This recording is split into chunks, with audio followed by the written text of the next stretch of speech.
الحمد لله رب العالمين الرحمن الرحيم مالك يوم الدين إياك نعبد وإياك نستعين اهدنا الصراط المستقيم صراط الذين أنعمت عليهم غير المغضوب عليهم ولا الضالين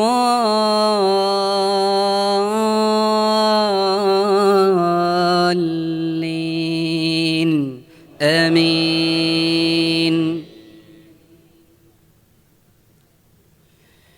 Assalamu alaikum rahmatullahi barakatuh. Alhamdulillah. Dear brothers and sisters, may the peace and blessings of Almighty be upon you. My topic or subject to deliver my talk is the crushed minorities of India, suppressed Muslims of India. So first of all, we should know the word crushed or suppressed has any meaning when we conduct such a big conference and lakhs of participants are participating. Whatever the rights given by the Constitution of India is enjoyed here, but still we see when talk about suppression. So we will go in detail to each part why we are saying we are getting suppressed or crushed in this country. So first of all, when we say minorities, in Tamil it is siruganur, who are all minorities. So there are different type of minorities in this country based on religion, based on language and the place where they live. Accordingly they are getting classified as religious minorities, linguistic minorities, etc. So in India, in the latest census says we are 14.2%. That means roughly about 25 crores of Indians are Muslims, which is almost equal or higher than some of the continents in this world. So when you are in that much number, how can you call yourself as minority? So 125 crores of Indians are there. In this, we are minority. Section 2C of National Commission of Minorities classifying some of the religions or the people belongs to religion as minorities. They are Muslims, Christians, Sikhs, Parsis, Jains and Buddhists. Among all, we are the majority. That means we are the topper in this minority group, but still we are the most oppressed. We don't have any doubt about it. There is no second opinion to nobody in this country that we are living greater life than a Christian, greater life than a Buddhist, greater life than a Jain or a Sikh, for that matter Parsis also. We are living the worst quality of life in this country. That is true. I have some evidence to say that. When a Muslim lynched in a public, in a broad daylight like this by goons because they are Muslims, how can you call we are not oppressed? When a Muslim woman bullied in an internet and a social media by creating few apps like Sulli Deals or Bully Boys and morphed, how you can say that we are not suppressed? When a Muslim young girl or a woman stopped from attending the classes because they are wearing hijab, how can you call ourselves as not oppressed?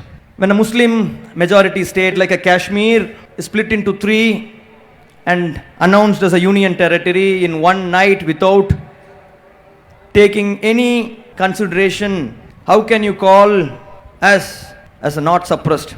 When a homes of a Muslim is bulldozed for a no reason or for a reason which is not worthy to bulldoze a house, how can you call yourself as not oppressed or suppressed or not crushed? When the scholarship of Muslims who is studying their higher education is stopped without any notification, how can you call yourself as not oppressed? When a Muslim journalist is arrested under UAPA and behind the bars for 2 years and not given a basic rights, even a bail, and not released even after a bail, how can you call ourselves as not oppressed? When some social activists who are coming to us for help or talking for us is jailed, terminated, dismissed, suspended, how can you call yourself as not oppressed? When the hate is sown in the hearts of non-Muslims and they are seeing you like a terrorist, when you have a very planned, systematic propaganda against you in media, social media, especially for Muslims, how can you call yourself as not oppressed? In all these things, one thing we see as a positive thing. When you see a person is getting beaten, you can see some positive things. The one thing is the Muslim society is now thinking, what is the solution for all this kind of an oppression? They are just trying to find out a reason, why are we facing such a problem? They are just thinking why we are suppressed, and they are finding an answer. There is an ideology, and some people who is following that ideology is there in judiciary, they are there in bureaucracy, they are there in media, they are there in enforcement directorate, they are there in income tax department, they are there in election commission, they are there in central intelligence, they are there in security forces, and they are oppressing us systematically with just a single signature or a column. They are able to discriminate, oppress a Muslim compared to other citizens of this country. So my brothers and sisters, so you should understand, when you have the rights to read, you have the rights to educate, why are you getting suppressed like this? Even though there are people against you in this system, can't you come out of it? Can't you fight back? Can't you do something to this? When you think about it, there are reports which is saying that you are underrepresented in many of the industry. 40% of the Muslims are illiterate. படிக்காதவர்கள், எழுத படிக்க தெரியாதவர்கள் 40%. 25% of the Muslims are dropped out from the school even before they cross 8th standard. Only 3.4% of the Muslims are graduates. The premium institutes like IIT and IIM having just 1.4% Muslim population. The district magistrates, just 2.7% are Muslims. In teachers, 2.6%. The engineers, the poorest of all, which is 0.5% of engineers are Muslims. Where you have more jobs, you are not there. So this was an old report, but still the situation has not changed to a great extent. We are almost continuing in a similar manner.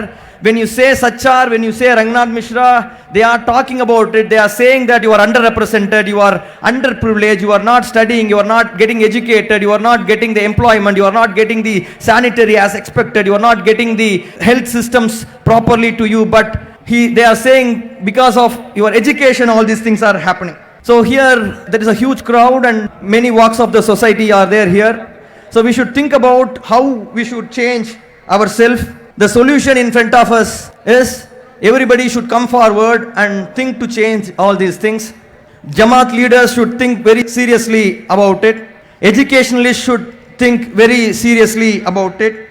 Philanthropists should think very seriously about it. The graduates should think very seriously about it.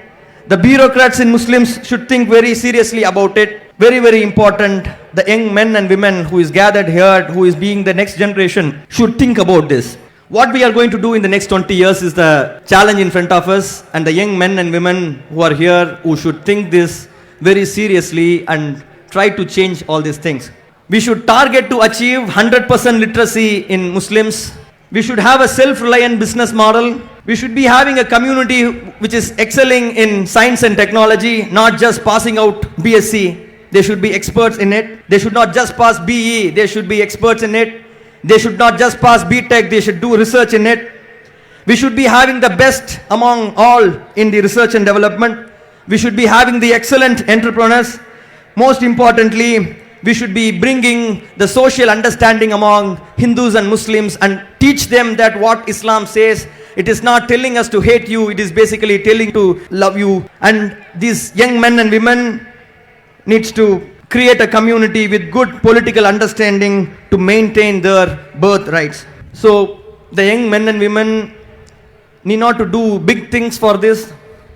They just need to spend few hours in a day thinking about this society. They need to do something to change this.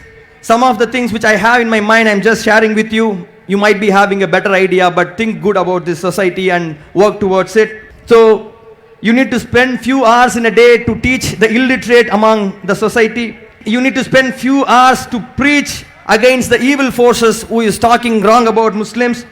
You need to improve your own language and the technical abilities to help the society better. You need to attain the powerful position in this country, in bureaucracy, to help the society. You need to spend few hours for that. And you need to spend few hours to bring unity among Hindus, Muslims, with the help of Quran and Sunnah. You need to bring better understanding about Islam to the fellow Hindu and Christian brothers, which is very, very important. We would like to see new India with all these efforts, which is celebrating unity and fraternity. We would like to live in a world or in India which is loving each other and living peacefully as one single nation. Let us pray to Allah subhanahu wa ta'ala for all these things. Let us do our work diligently. May Allah subhanahu wa ta'ala help us in our efforts. May Allah subhanahu wa ta'ala help us to achieve our goals, which is with a good intention we have, with which I end my speech. Thanks for this opportunity. Wahir Dawan, alhamdulillah, assalamu alaikum.